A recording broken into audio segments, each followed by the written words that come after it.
esto y podré... ¿Funciona esto? No sé si funciona. ¿Puedo usar este micrófono o no? Bueno.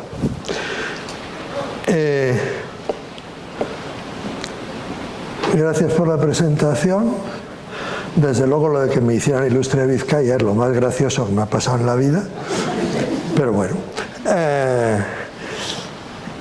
Y encantado de estar aquí, en este sitio maravilloso que no conocía y que es más, vosotros lo hacéis mucho más maravilloso viniendo, claro, porque si no iba a haber nadie, pues hombre, hubiera sido bonito, pero ahora es maravilloso.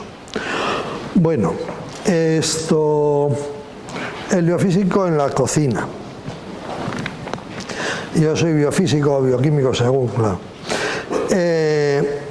Y en mi casa yo cocino todos los días. La cocina, pues, lo hago yo. Eso se debe a que yo elegí primero. Y entonces a mi mujer le quedó la plancha. Pero yo elegí primero y dije, cocina. Y básicamente... Bueno, voy a charlar un rato. Yo lo que quiero es una cosa muy sencilla. Quiero que cambiéis vuestra manera de pensar. Quiero que salgáis de aquí siendo hombres y mujeres distintos. Ese es mi modesto objetivo. Quiero que salgáis pensando que toda la cocina es química y que toda la vida es química y que eso es estupendo. Básicamente, vamos, por rellenar un poco, ya veremos a dónde llego, ¿no? O a dónde llegamos. Me podéis o me debéis interrumpir con preguntas, comentarios, insultos, en cualquier momento. Pero vamos a seguir un rato y en principio hablaré de dos semiconferencias. Una, química y cocina, que el mensaje, ya lo digo ahora, la cocina es química, la vida es química, somos química. Mi cocina y yo. ¿Cómo cocino yo? Es que esta es una pregunta que sale muy a menudo. Y sale muy a menudo, pues cuando estás con ese grupo de personas que te conocen pero no tienen confianza y te encuentras en un bar y no sé qué y alguien dice, sí, pues este cocina muy bien o no sé qué. Y al mismo tiempo, o antes o después, sí, es bioquímico. Y entonces hay alguien invariablemente que dice, bueno, ¿y tú cómo cocinas? Yo ya sé qué es lo que quiere decir. Yo ya sé qué es lo que quiere decir, pero no le voy a estropear, no se lo voy a poner tan fácil. Digo, ¿qué quieres decir cómo cocino? Pues como todo el mundo, ¿no? Para freír un huevo, pues pongo aceite en la sartén, espero que esté caliente y tal, ¿no? Pero yo ya sé por dónde van. La verdadera pregunta es, ¿pero tú cocinas con química o es natural lo que haces? Y aquí ya se ha armado. Aquí ya se ha armado, porque claro, yo tengo que defender mi oficio. Si yo no me creyera que la vida es química, no me podría ganar la vida de bioquímico. Si yo me creyera que la cocina no es química y física, pues no me podría ganar la vida de bioquímico o de biofísico. Ahora, ¿cómo cocino yo? Como todo el mundo. Quiero decir, porque uno sea bioquímico o ebanista o modista, pues no fríe el huevo de distinta manera, lo fríe igual. Otra cosa es que a lo mejor por mi cabeza, mientras estoy friendo el huevo, pasan cosas que no se le ocurren a nadie que no sea bioquímico o biofísico. A lo mejor cuando la clara está cuajando y pasa de ser un líquido transparente a ser un sólido opaco, yo estoy pensando en la desnaturalización térmica de las proteínas. A lo mejor cuando procuro que la yema quede líquida, estoy pensando en las emulsiones y en las propiedades surfactantes de la lecitina. O sea, pienso cosas muy raras, pero hacer lo que se dice hacer, hago lo que todo el mundo.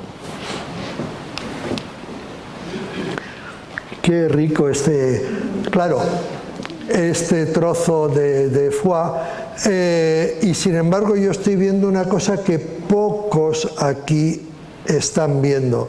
La superficie del foie tiene ese color pardo que se produce muchas veces en el cocinado y que es el producto, el resultado de la caramelización de los azúcares que están en la superficie de casi todas las comidas, por supuesto, de casi todas las carnes, etc. Y entonces, pues yo pienso, sí, en esas reacciones de pardeamiento, qué cosas más raras. Pero, bueno, lo hago vuelta y vuelta, como todo el mundo, y me lo como contentísimo.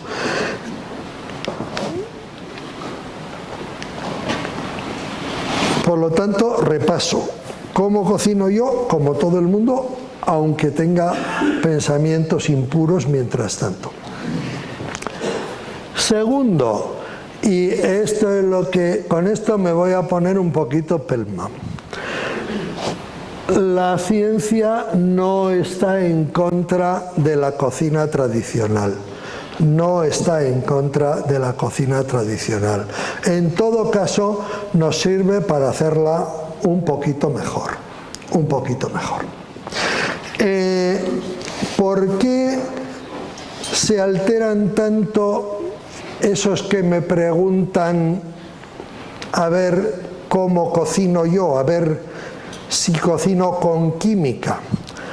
¿Por qué tengo yo asustados a todos los del súper de al lado de... Ya están acostumbrados, claro, pero a mí no me dicen es que esta lechuga es ecológica, porque si me dicen eso, monto una bronca.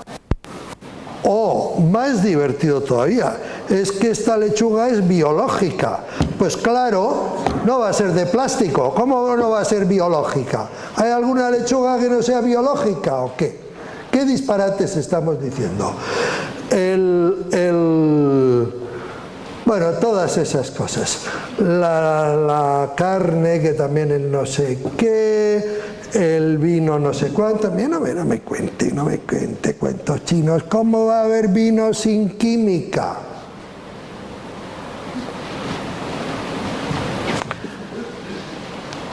Pero tenemos aquí dentro, o aquí, o no sé dónde, pero en fin, muy dentro, metida una cosa que los teóricos llaman vitalismo, que es la idea de que en los seres vivos hay una fuerza, la fuerza vital, hay una fuerza que no tienen los seres no vivos. Y por lo tanto, pues una lechuga que tiene fuerza vital siempre será mejor si no la hacemos crecer añadiéndole química, productos químicos que no tienen fuerza vital.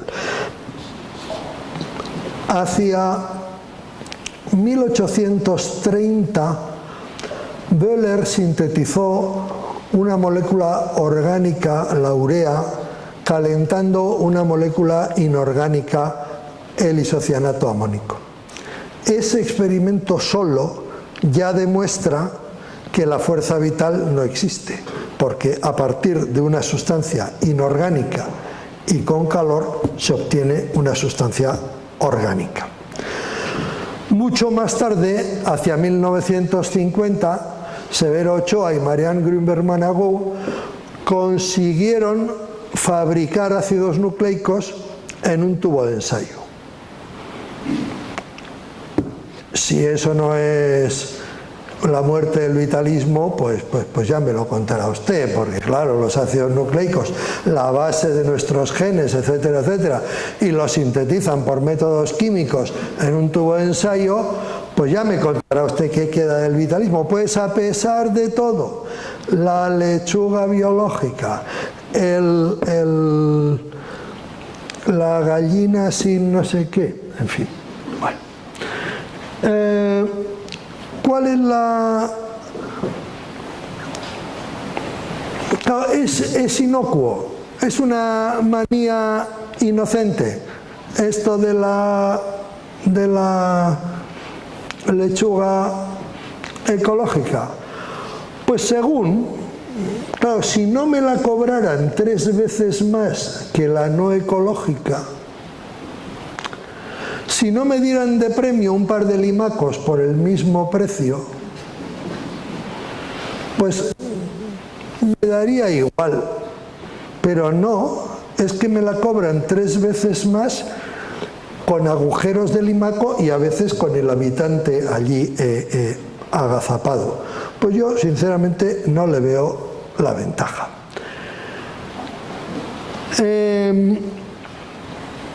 Por no decir que como es que estos alimentos muchas veces escapan al control sanitario y resulta que por no protegerlos debidamente contra las infecciones por hongos, etcétera, etcétera, nos encontramos con sustancias tóxicas que en principio la ley no permite en alimentos para el consumo humano, pero como es natural, como no tiene pesticidas, como no tiene tal, es muy bueno.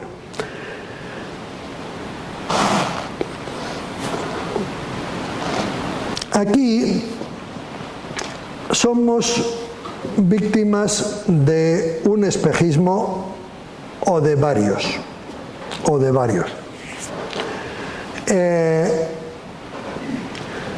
La merluza frita de la abuela a mamá, a mona, no sé cómo se dice en Beasay. Inigualable, no ya inmejorable, sino inigualable. Como esa no he vuelto a comer nunca. Bueno, es un experimento imposible porque no podemos volver atrás en el tiempo. Pero sí podemos saber cómo era la cadena de frío hace 50 años y cómo es ahora. Esos pescados ahora nos resultarían repugnantes porque olerían fatal. Pero la memoria humana tiene una extraña deriva a olvidar, a idealizar, a olvidar lo malo y quedarse con lo bueno. Seguramente eso es una cosa seleccionada por la evolución, en la cual la especie hubiera desaparecido hace tiempo a lo mejor, pero bueno, la memoria humana tiene esa característica y recordamos como muy bueno cosas que es imposible que fueran tan buenas. ¿Qué necesitamos? Una educación alimentaria. Una educación alimentaria que, en mi opinión, se debe alejar tanto de esas cosas míticas, de lo ecológico, lo natural, etcétera, etcétera, como de la enorme presión que hay hoy sobre los niños a que coman pues mierdas, francamente, de gusanitos y de rollos de estos que son absolutamente inaceptables. Absolutamente inaceptable. Claro, una cosa es que no vayamos todos los días por la mañana a la huerta a coger la lechuga que nos vamos a comer, pero otra que nos pongamos moraos de chuches. Entonces en esto, como en tantas cosas, es muy importante una educación adecuada. Y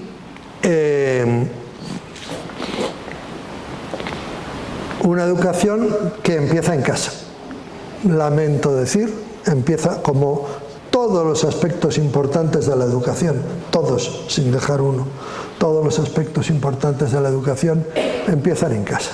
Aunque vayan al preescolar de 0 a 3, hay cosas que casualmente son las más importantes y que hay que aprenderlas en casa.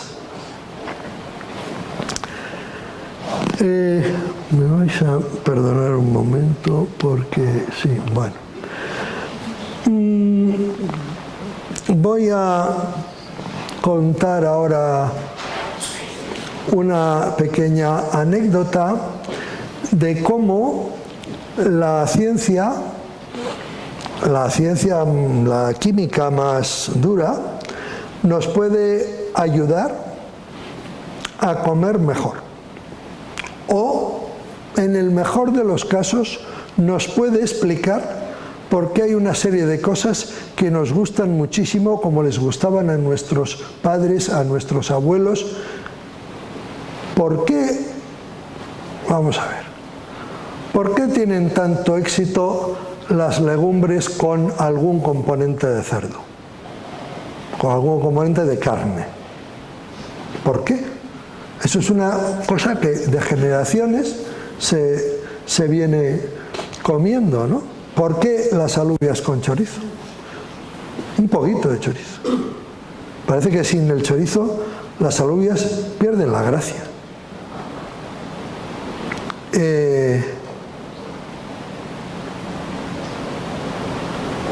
Pero vigilia, garbanzos con espinacas. ¿Por qué con espinacas? Bueno, como hay gente que no sabe qué hacer, pues han descubierto un nuevo sabor. Tradicionalmente, como sabéis, se distinguían 4 sabores: el dulce, el amargo, el ácido y el salado, y se sabía que sobre todo en la base de la lengua, sobre todo en la lengua,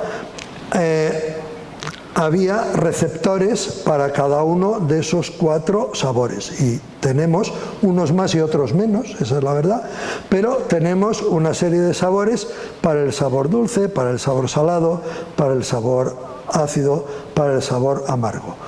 Muy bien, pues resulta que en los últimos 20 años o así, han descubierto un 5.º sabor, que es el sabor umami.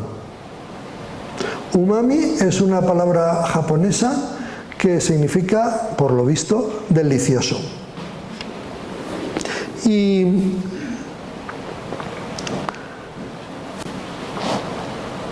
qué pasa con ese sabor umami? Pues tiene una peculiaridad, que es que así como para el sabor dulce basta con que haya azúcar, para el sabor ácido basta con que haya un ácido, etc. Para el sabor umami se necesitan 2 cosas a la vez. 2 cosas a la vez. Se necesita,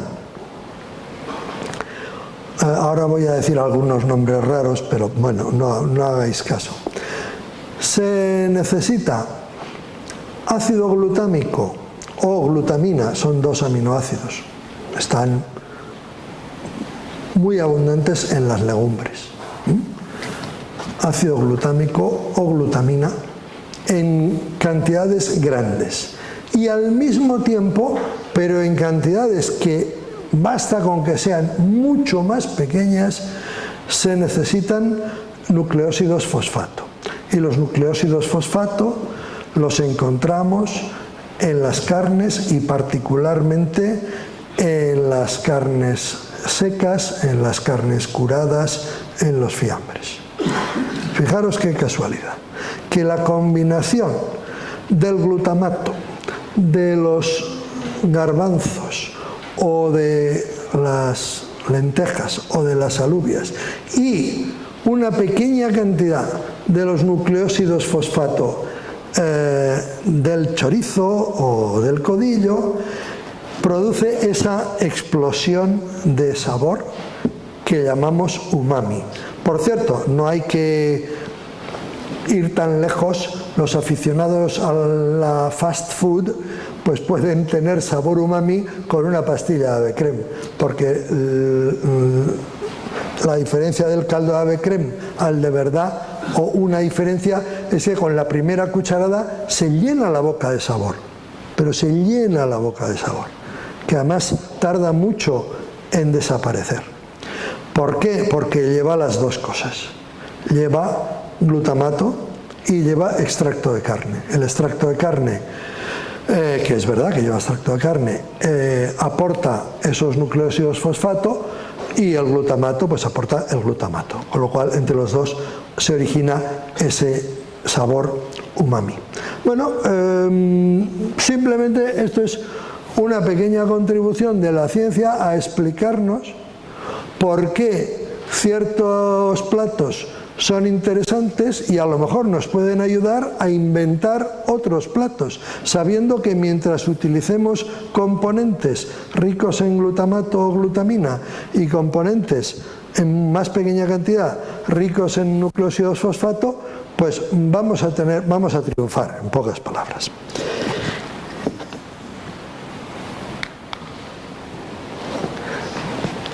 He traído algunas fotos. Yo soy un poco amigo de José Analija, que es el cocinero del Nerúa, que es el restaurante del Guggenheim en Bilbao, y las fotos son de ese restaurante. Esto, lo que parece una espuma, es una espuma. Es una espuma de jamón. Y las cositas verdes son gérmenes de garbanzo. Gérmenes de garbanzo, que saben a garbanzo, por cierto, pero que se matan. O sea, una cosa increíble. Y desde luego que este plato te pega un mamazo terrible, porque tiene ahí todos los componentes necesarios.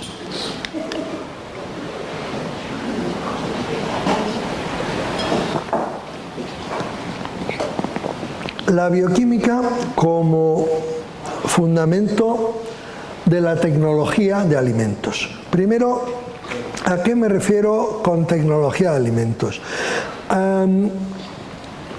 Utilizo este término para referirme sobre todo a lo que se puede llamar también restauración de colectividades o algo así, para dar de comer a mucha gente, La tecnología de alimentos hasta ahora se ha dedicado sobre todo, o se ha preocupado sobre todo, a las conservas, a los congelados y este tipo de cosas. Pero ahora hay una tendencia a ocuparse, como digo, pues de dar de comer a los grandes colectivos. Tradicionalmente, pues los que se ocupaban de la comida en cárceles, cuarteles, conventos y otros lugares de placer, pues solían ser personas con no demasiados conocimientos y más preocupados por ahorrar alguna pesetilla que por tener éxito con los comensales, que como estaban hambrientos por definición, pues se lo comían todo aunque no les gustara. Y sin embargo tenemos que hacer un esfuerzo por pasar del empirismo del hermano cocinero, del sargento de cocina, no sé, a la cocina racional, porque da la casualidad de que es posible y además no complicado dar de comer bien a nuestros hijos, nietos en las escuelas, a nosotros mismos en nuestros lugares de trabajo. Tengo que decir algo de lo de Cataluña, ¿no? a los consejeros del gobierno catalán en su nuevo lugar de acomodo, etc. Entonces, el lema de esto sería buena comida para todos. Lo que yo quiero, por supuesto que sin ciencia y sin tecnología vamos a seguir comiendo estupendamente los de toda la vida, pues no faltaba más. Pero no se trata de eso, se trata de que haya buena cocina para todos, buena comida para todos. Y la respuesta para eso es la ciencia, o la ciencia y la tecnología. Sin duda, no hay otra, no hay otra. Aquí no me he atrevido a poner con todas las letras para que no me lluevan zapatos y cosas de estas, lo que pone abajo en abreviatura OGMs, es decir, organismos genéticamente modificados. Los que se oponen a la soja transgénica, al no sé qué transgénico, etcétera, etcétera, son nietos o bisnietos de los que se oponían a que el ferrocarril pasara por el pueblo. Yo, como vengo de un sitio muy remoto de aquí, pues no sé cómo sería en Beasain, pero cuando se hizo el tendido de la Renfe de San Sebastián a Irún, los de Oyarzún, que tenían influencia, pues consiguieron que el tren pasara por Rentería, que era un poblacho. Con lo cual se consiguió que Rentería se industrializara, etcétera, etcétera, y Oyarzún pues se quedara en plan bucólico para el resto de sus días. Pues los nietos de aquellos genios son los que dicen que si la soja transgénica. Eso son caprichos de ricos, caprichos de ricos. Querer comer, bueno, caprichos de ricos, o bien imposibilidades físicas, porque claro, yo puedo o comer tomates en su punto de maduración 3 meses al año, o comer tomates 12 meses al año. Lo que no puedo es comer tomates 12 meses al año en su punto maravilloso de maduración. Hay que elegir. Aquí no hay nada gratis. Aquí no hay nada gratis. Yo quiero... por otra parte, los que están en contra de los organismos genéticamente modificados lo tienen muy crudo, porque su verdadero enemigo no es el biólogo molecular que les dice desde una tribuna como esta: chicos, no tenéis ni idea y estáis haciendo el ridículo. No, yo no soy su enemigo, a mí ni me miran. El verdadero enemigo, pero al que nunca van a derrotar, es el de la boina. El de la boina dice: a ver, yo con esto trabajo la mitad y gano el doble. Vengan organismos genéticamente modificados. Claro, en algunos países pues hay dificultades legales, pero en el mundo, pues por ejemplo estoy pensando en Argentina porque me voy mañana.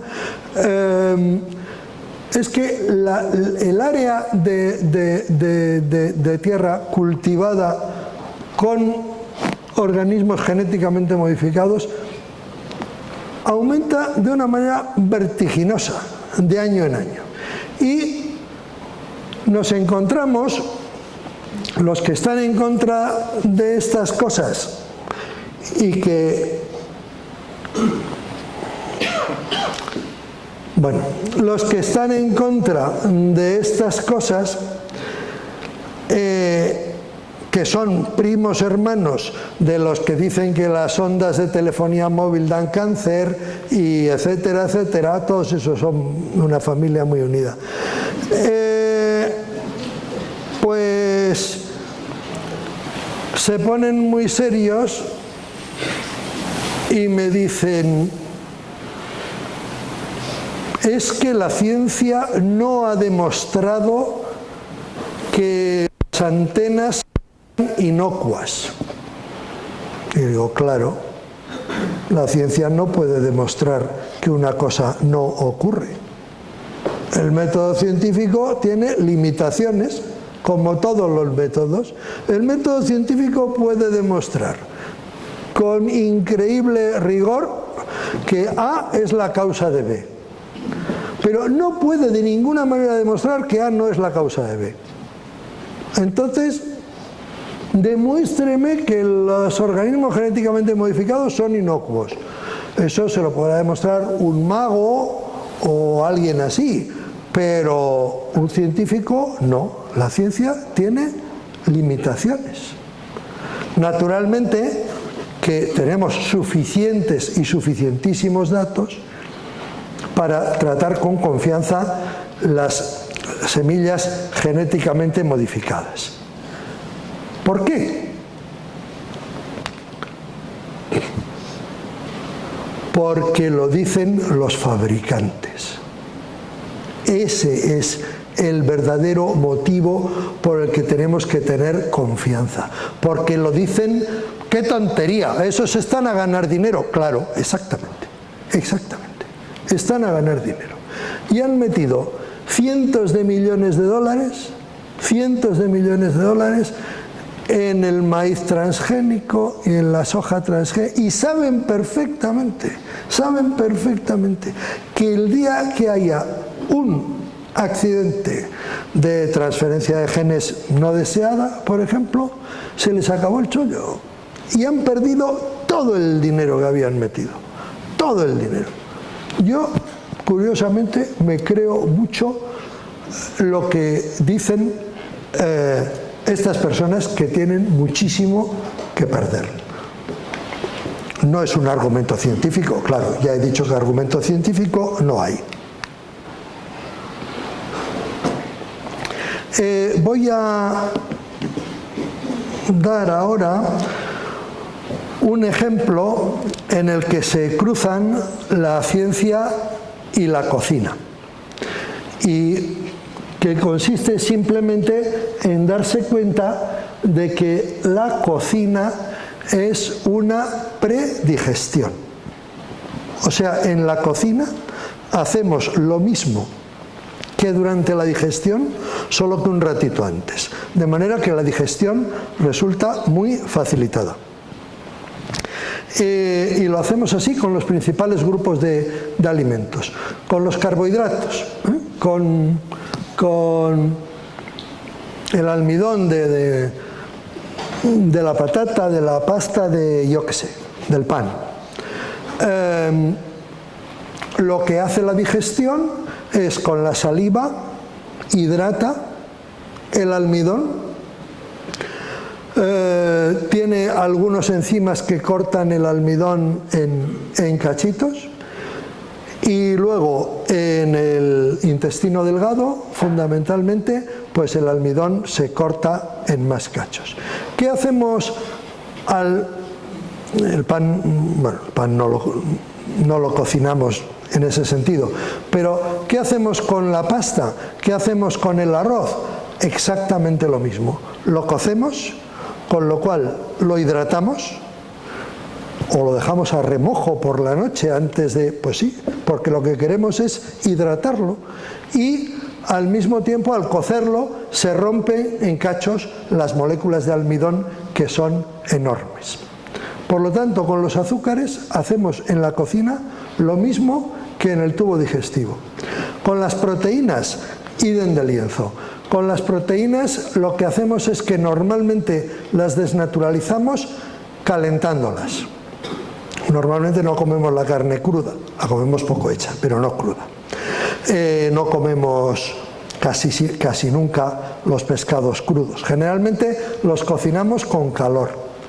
A veces las anchoas las ponemos con vinagre.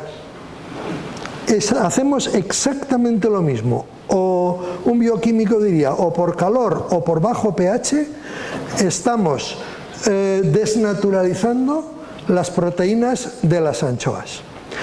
Cuando nos comemos una anchoa, se encuentra en el estómago con un pH de 1, un pH ácido de padre y muy señor mío, que desnaturaliza las proteínas.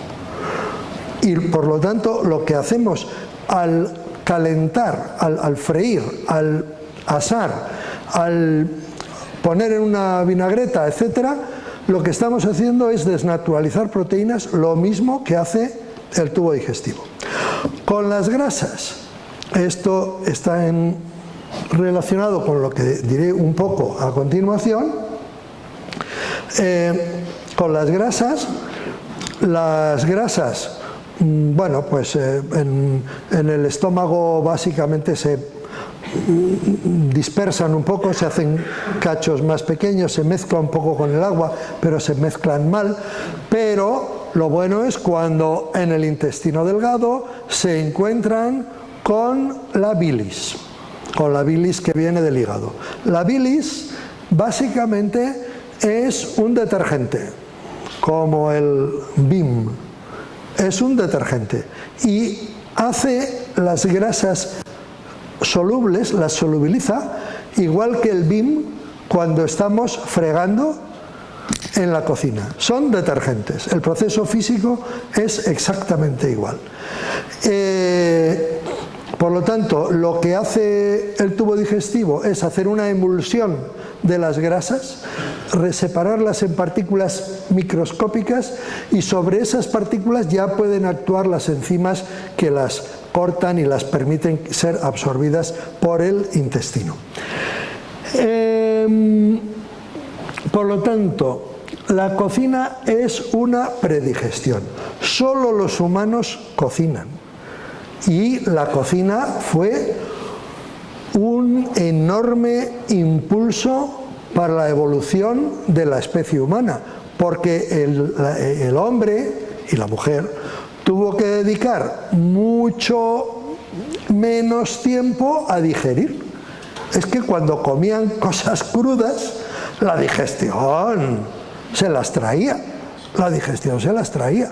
Y entonces descubrieron, supongo que alguien que tenía mucha hambre, como suele ocurrir en estos casos, se encontró un bicho que se había medio quemado en un incendio. Esa es la novela que yo me hago, y se comió un cacho de carne de aquello que le daría un asco horrible, pero bueno, sobrevivió, y además resultó que no tenía tan mala digestión, y como tenía más tiempo libre, pues podía proponer cierto tipo de actividades a su señora, bueno, a una que pasaba por allí, lo cual pues facilitó que ese grupo humano se reprodujera con más facilidad, y como digo, pues la cocina tuvo sin duda un papel muy importante en lo que se llama la evolución cultural, no la evolución darwiniana, la evolución cultural. Bien.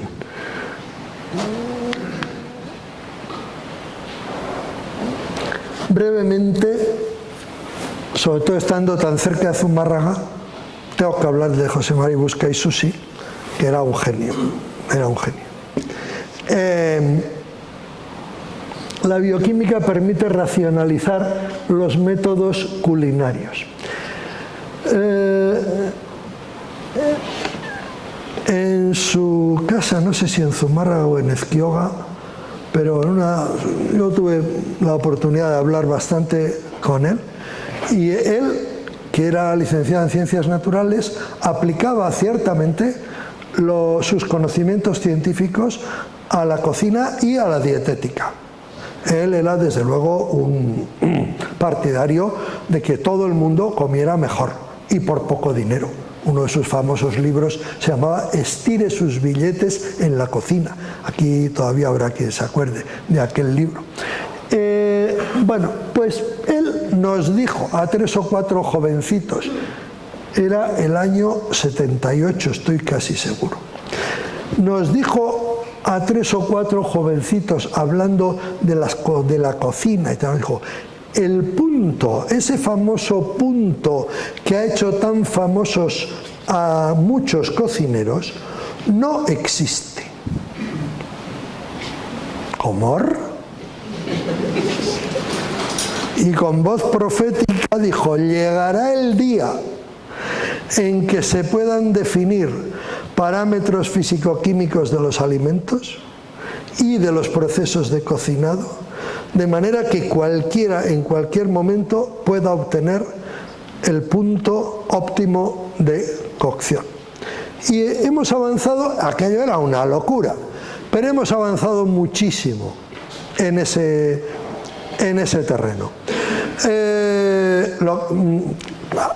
De momento, normalmente no en las casas, pero si uno va a la cocina de ciertos restaurantes, yo veo que hay allí más hornos y más termómetros que en mi laboratorio. El huevo a 65 grados, que tiene su razón de ser, que sean 65. El no sé qué, el no sé cuántos.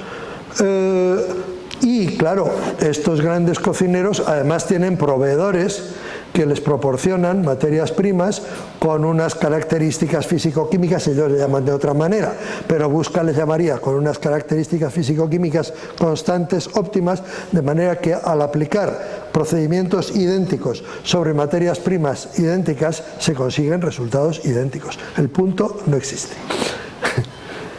Me voy a saltar al señor Smith porque quiero decir algo de... Bueno, esto es que alguien que no tenía gran cosa que hacer se ha inventado una ciencia, que es la gastrofísica.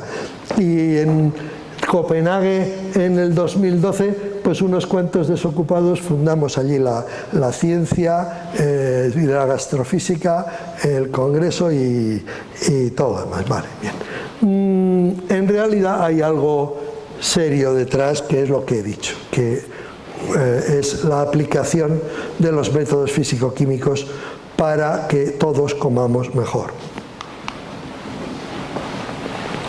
Entonces, el futuro de la gastrofísica es una propuesta temeraria de interpretar la cocina en términos físico-químicos, llevar a cabo nuevas investigaciones en ese marco conceptual, con el fin de proporcionar mejor comida para todos. Yo esto de mejor comida para todos ya sé que me repito bastante, pero bueno.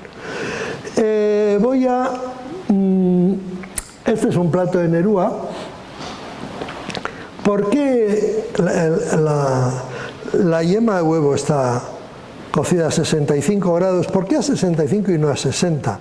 Porque en la clara de huevo hay algunas proteínas que en crudo son tóxicas, para unas personas más que para otras. Y a 65 grados se desnaturalizan y dejan de ser tóxicas. Pero bueno, esto es solo la yema y ese caldito de abajo, pues curiosamente es jugo de pimientos del piquillo, filtrado por una gasa. Eso se puede hacer en casa tranquilamente. Jugo de pimientos del piquillo, filtrados por una gasa. Y huele a pimiento, ¡fua! Pero claro, la gente se da un susto cuando se acerca allí, porque es lo último que espera, ¿no? Bueno, más espumas. Ahora voy a decir algo para terminar de otra manera de enlazar la ciencia y tecnología con la cocina, que son las emulsiones. Una emulsión, ¿qué es una emulsión? Una mezcla de líquidos que normalmente no son miscibles. Por ejemplo, el aceite y el agua. El aceite y el agua no se mezclan. Bueno, no se mezclan salvo que hagamos alguna cosa.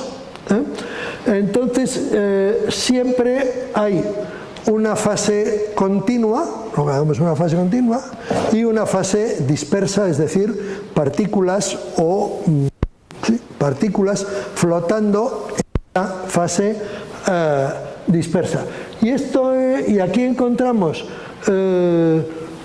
ejemplos Pues tanto en la cocina como en la metalurgia, porque tanto la mayonesa como los fluidos de corte son emulsiones. Son emulsiones. Aquí se ve la fase dispersa, por ejemplo aceite, esas gotitas amarillas, en la fase continua, por ejemplo el agua. Bueno, las emulsiones son intrínsecamente inestables, se necesita energía para formarlas, hay que agitar para que se mezcle el aceite y el agua, pero si no ponemos más que aceite y agua, enseguida se vuelven a separar. Necesitamos el tercer elemento, necesitamos surfactantes o emulsificantes para estabilizar las dispersiones. Estos surfactantes, pues arriba hay uno que es un jabón, y abajo, este de abajo, es la lecitina de huevo. Y claro, ya estoy dando muchas pistas. Aquí tenemos unas emulsiones en las cuales hay una fase continua. Si miro a la izquierda, es esa fase de color beige, una fase continua. La fase dispersa en azul y luego esa especie de gusanitos que rodean las gotas de la fase dispersa, que es el surfactante, que impide que la fase dispersa se vuelvan a juntar todas las gotas y se separe una fase.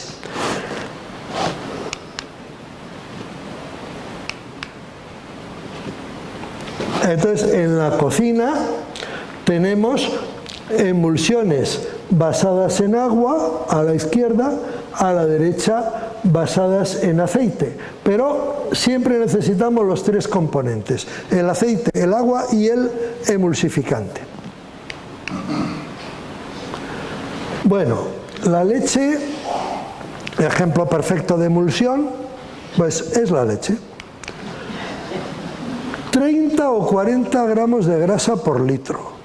Coger 40 gramos de aceite, que son como 2,5 cucharadas soperas, y tratar de hacer una emulsión en agua. Y cuando lo consigáis me avisáis. Es una emulsión que dure 10 minutos, no pido más. Cuando lo consigáis me avisáis. Pero es que en la leche la grasa está formando esas gotitas, micelas, rodeadas de fosfolípidos, que son los surfactantes naturales. Y también, para más ayudar, hay otros 30 o 35 gramos por litro de proteína, que también está en una emulsión, porque es una proteína, la caseína, que tiene unas propiedades especiales, y claro, hay mucha agua. Ahora, este es un paréntesis, voy a terminar enseguida. Aquí tengo, a ver si tengo.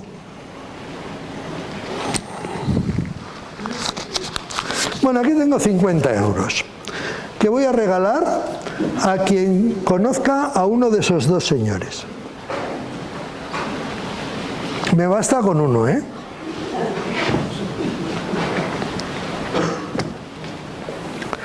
Voy a dar una pista porque os veo un poco. Uno es medio vasco.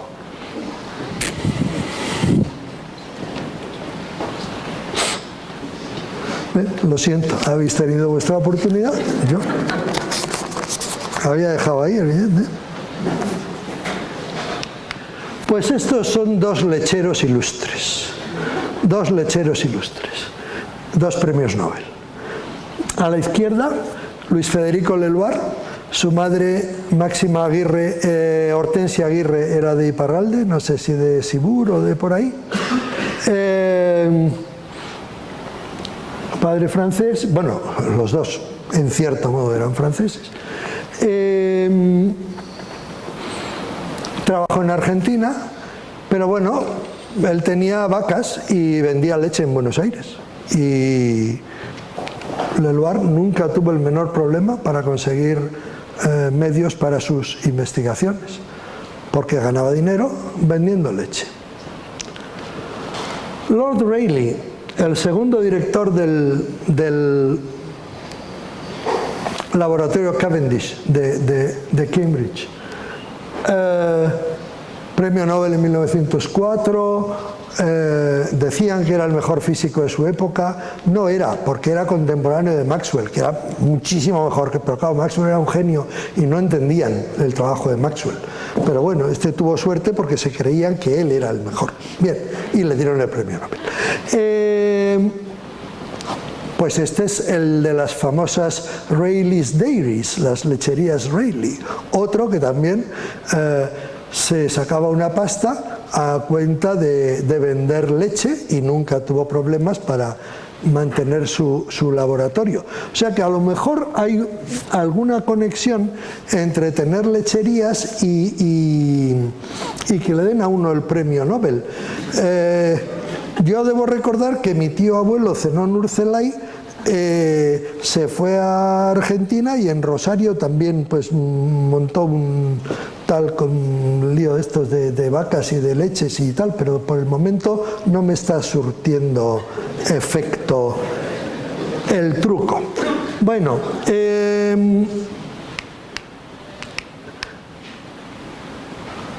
nada, que en la cocina algunos emulsionantes naturales, solo voy a mencionar dos, y además en uno de ellos yo pude fardar en una ocasión. La lecitina de huevo. La lecitina de huevo es lo que hace que podamos hacer mayonesa, porque la mayonesa tenemos agua, aunque sea, bueno, según cómo la hagamos. Si la hacemos a la manera tradicional, con las varillas y tal, tenemos el agua del vinagre y prácticamente poco más. Pero tenemos aceite. ¿Y cómo se mezcla el aceite con el agua? Pues estabilizado por la yema de huevo. Eso es lo que estabiliza la mayonesa. Si lo hacemos con el procedimiento moderno de la batidora, que metemos toda la clara de huevo, pues hay más agua ahí todavía, pero la lecitina de la yema de huevo es suficiente para estabilizarlo. Y luego, para que se note que soy ilustre de Vizcaya, pues voy a poner el ejemplo del bacalao al pil pil, que yo no sé cómo, no tengo ni idea, pero mi tía Amparo Goñi, en mi casa había dos cocineras maravillosas, que eran mi tía Amparo Goñi y mi abuela materna Trinidad Arreche. Y Amparo decía que para hacer los guisos de bacalao de salsa verde, claro, éramos guipuzcoanos, no vamos a hacer pil pil ni cosas de esas de vizcaínos, pero que para hacer el bacalao en salsa verde y para que la salsa cuajara, se necesitaba la piel, que sin la piel del bacalao no se emulsionaba, ella no decía emulsionaba, la salsa. Entonces, pues de esas cosas que te dicen prácticamente de niño, pues será eso. Siempre lo he defendido así.